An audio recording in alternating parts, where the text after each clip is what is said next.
Twip. Bonjour et bienvenue sur Aldricoscope, la chaîne faite avec le cœur et tournée avec les pieds.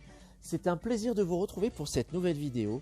Je rappelle qu'Aldricoscope est l'une des rares chaînes qui affirme et qui assume totalement de faire ses vidéos en une seule prise et sans filet.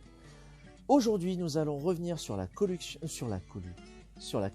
mutante publiée chez Hachette, à savoir en particulier le tome Mort apparente, scénarisé par Chris Claremont, dessiné par Barry Windsor Smith et John Romita Jr. C'est un titre que je ne connaissais pas à l'époque quand je découvrais les aventures des X-Men dans les pages de Special Strange. Donc là, pour le coup, j'ai pu m'intéresser d'un petit peu plus près des débuts de la relation conflictuelle entre le personnage de Tornade et de Forge. Forge qui est un mutant qu'on connaît assez peu actuellement, mais qui a eu le mérite de faire quelques beaux jours de quelques numéros de la saga X-Men. Et c'est un tome aussi qui m'a laissé un peu dubitatif au niveau de sa composition, et je vais y revenir plus tard. Donc c'est une collection mutante toujours de toute beauté au niveau de l'objet. C'est toujours aussi propre, c'est toujours aussi classe, le petit vernis sélectif qui va bien. La charte graphique est vraiment cool. Nous avons en fin de page des petits bonus, à savoir des croquis de recherche, des pages de des illustrations bonus et des posters. Voilà, hop, que je montre comme ceci. Donc du coup, Mort apparente, en termes de chronologie, où est-ce que ça se situe? Ça va se situer un peu avant les guerres d'Asgard, qui avait été le sujet d'une précédente vidéo.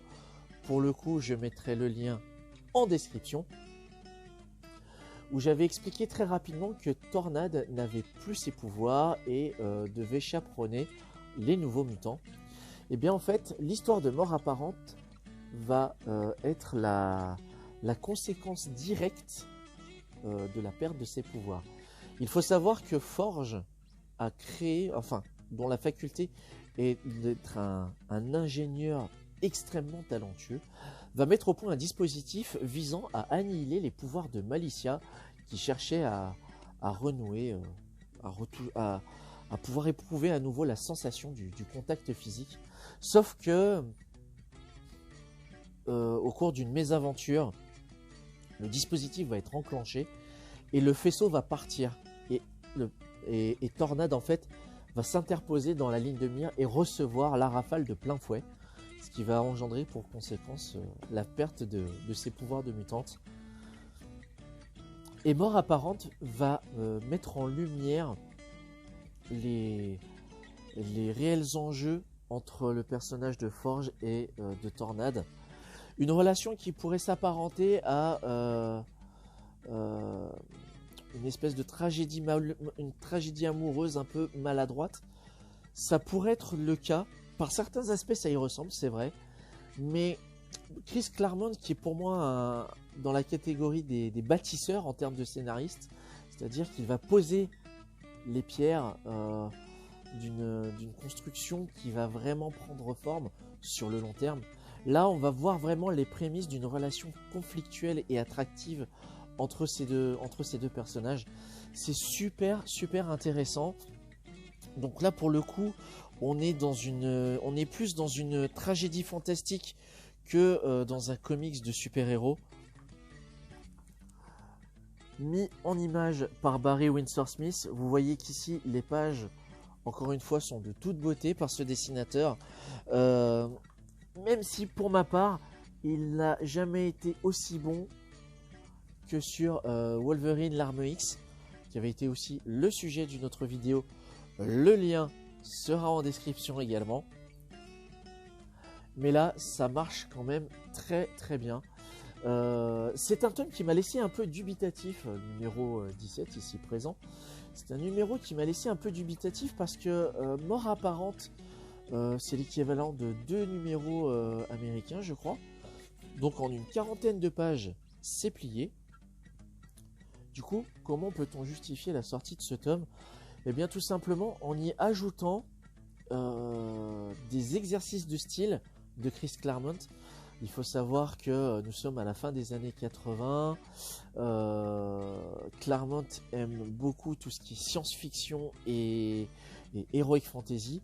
Du coup, Hachette a eu la bonne idée d'ajouter les récits des spectres noirs qui prennent place en fait après Mort Apparente, donc scénarisé toujours par Chris Claremont et dessiné cette fois-ci par John Romita Jr., comme vous pouvez le voir ici.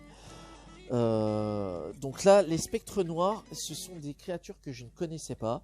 Ce sont visiblement des créatures extraterrestres qui naviguent entre les dimensions, qui ont la faculté de se téléporter, de naviguer entre les dimensions, et pour le coup, vont jeter leur dévolu sur la Terre pour asseoir leur suprématie. Et du coup vont se retrouver catapultés face aux X-Men. John Romita Jr. qui livre ici des planches vraiment très très cool. Donc les spectres noirs, on est dans de l'invasion extraterrestre pure souche. On est sur du récit d'aventure et SF pur jus, vraiment.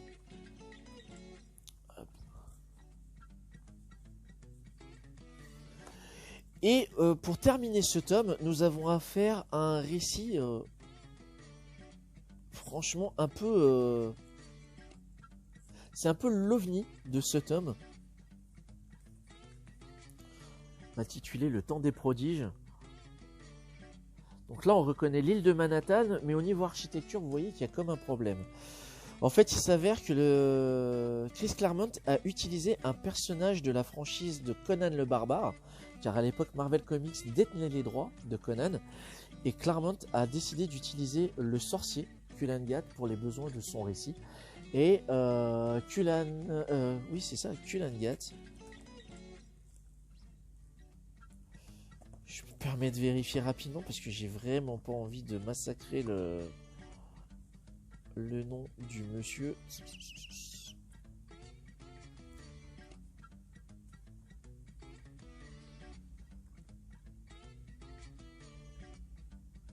Ouais, c'est ça, c'est bien ça, Kulan-Gath. Donc Kulan-Gath va vouloir en fait asservir le monde à son tour au moyen d'une sorte d'illusion. En fait, il va plonger la ville de New York dans une période heroic fantasy. Donc du coup, Chris Claremont va s'amuser avec les codes de l'heroic fantasy à la sauce X-Men. Donc l'île de Manhattan va se retrouver complètement chamboulée. Tout ce qui va être construction, bâtiments, automobiles, etc. va être remplacé par des bâtisses en pierre. Les carrioles vont remplacer les voitures sur des sentiers de terre battue, ce genre de choses. Et les X-Men eux-mêmes vont se retrouver altérés par rapport à ça. Il y a notamment aussi des personnages des Vengeurs, des Avengers. Donc Steve Rogers va être un espèce de colosse blond aux cheveux longs avec une simple tunique. Je vous montre ici rapidement. Hop. Ici même. Colossus n'a plus une peau d'acier organique mais une espèce d'armure avec un casque cornu. Il n'y a étrangement que le personnage de Spider-Man qui n'est pas touché par le phénomène, qui va conserver son costume et pour le coup sa mémoire aussi intacte, qui n'est pas autant altérée. Ce qui est assez marrant quand on lit ce récit-là, c'est que au niveau actualité, ça fait un peu écho avec ce qu'on peut voir actuellement sur Disney+, avec la série WandaVision. C'est un petit peu le même schéma, mais vraiment tourné à la sauce Heroic Fantasy. Et l'histoire est vraiment cool. Il y a un passage que j'ai trouvé un peu dégueu, je trouvais ça assez cool. Le personnage de Kulan-Gath va utiliser ses pouvoirs pour jumeler le personnage de Xavier à celui de Caliban, ce qui va donner une créature absolument immonde que vous voyez ici. Et du coup, je me suis plu à imaginer une version cinématographique de l'histoire par John Carpenter. Je me dis, John Carpenter par les X-Men, ça aurait donné quelque chose de bien dégueulasse et absolument prodigieux, je suis sûr. Donc voilà, j'ai beaucoup aimé découvrir ces récits que je ne connaissais pas à l'époque. Donc du coup, ça vient compléter un petit peu plus mes connaissances sur l'univers des X-Men. C'est l'intérêt de cette collection mutante parue chez Hachette. C'était ma suggestion du jour. Et ça va être tout pour cette vidéo. Si vous connaissiez déjà ces récits que sont Mort apparente, Les Spectres Noirs et Le Temps des Prodiges, n'hésitez pas à me faire part de votre expérience de lecture dans les commentaires. Si au contraire ce que vous avez vu dans cette vidéo vous a donné envie de découvrir ces titres, n'hésitez pas à m'en faire part également. Si le contenu de la chaîne vous plaît, n'hésitez pas et pourquoi pas à vous abonner, activer la petite cloche pour ne rien louper des sorties futures. Et en tous les cas, je vous donne rendez-vous à très bientôt pour une future vidéo. Plein de inquiétude et à très bientôt. Ciao!